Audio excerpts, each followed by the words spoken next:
I think he's already in the conversation for certainly Young Player of the Year in the Premier League and possibly even Player of the Year. He's been that good and that consistent.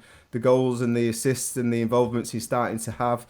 I think Pep's already come out of it many times and said he's got an eye for goal. He always sees that potential in him, and I think that's just going to improve. Listen, he's 20 years old. We're talking about him possibly being a candidate or a nominee for Ballon d'Or.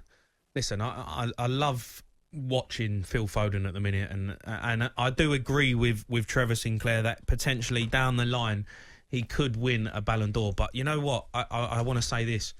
I really just want us to leave the boy alone and let him play his football, because he's shining at the minute. He's shining bright, but this is his first real season being the star man in Manchester City side. Yeah. And we're already talking about him winning the Ballon d'Or.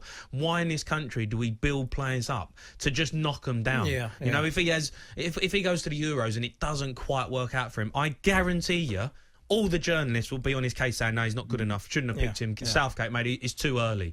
Like, we need to just let the man prosper, let him enjoy his football, enjoy doing what he's doing. And then when the moment comes for us to really go, now he's arrived, is when he's done it 3 or 4 seasons on the bounce. He's doing it on the international stage, and he's doing it in the Champions League semi-finals or in the finals. Yeah, he's made 17 appearances. Not all of them being starts for starters.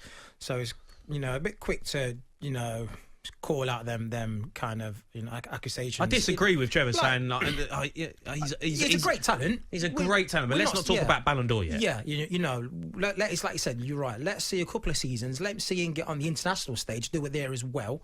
And then, you can, he deserves his plaudits then. But at the minute, it's a bit too early. And like I said, to let him enjoy his football, let him prosper, let him, grow as a player as well. Because he's still got to learn, he's still got to get better. So, some players, as they get older, sometimes have a little dip. Of course. So, like you did. Well, I love it when it comes to me. Do you think he's better than James Maddison, Jack Grealish? It's a tough one. Or is it the fact that he's playing in a better team? I think he's playing in a better team, for sure. That obviously helps because when you're winning, game after game, the spotlight's on you, and, it's a little bit easier. Where, Jack Grealish is carrying Aston Villa at times and then getting the results. So then, because the results aren't going his way, you don't look at his performance as much as you would if there was winning. So, they're all great players. Would he start for England? Phil Foden? I don't think he would. Really? He should, but I don't think that the Gareth. You're telling me now if he carries on the way if he carries on to the end of the season, then 100%. And I think, like we said, we should maybe not take a striker. Well, I said that. Yeah. But we'll talk about that later. Yeah. You're trying to nick my lines and my things. It's all right. Well, I thought I'd take one back for taking my starter. Right about Liverpool.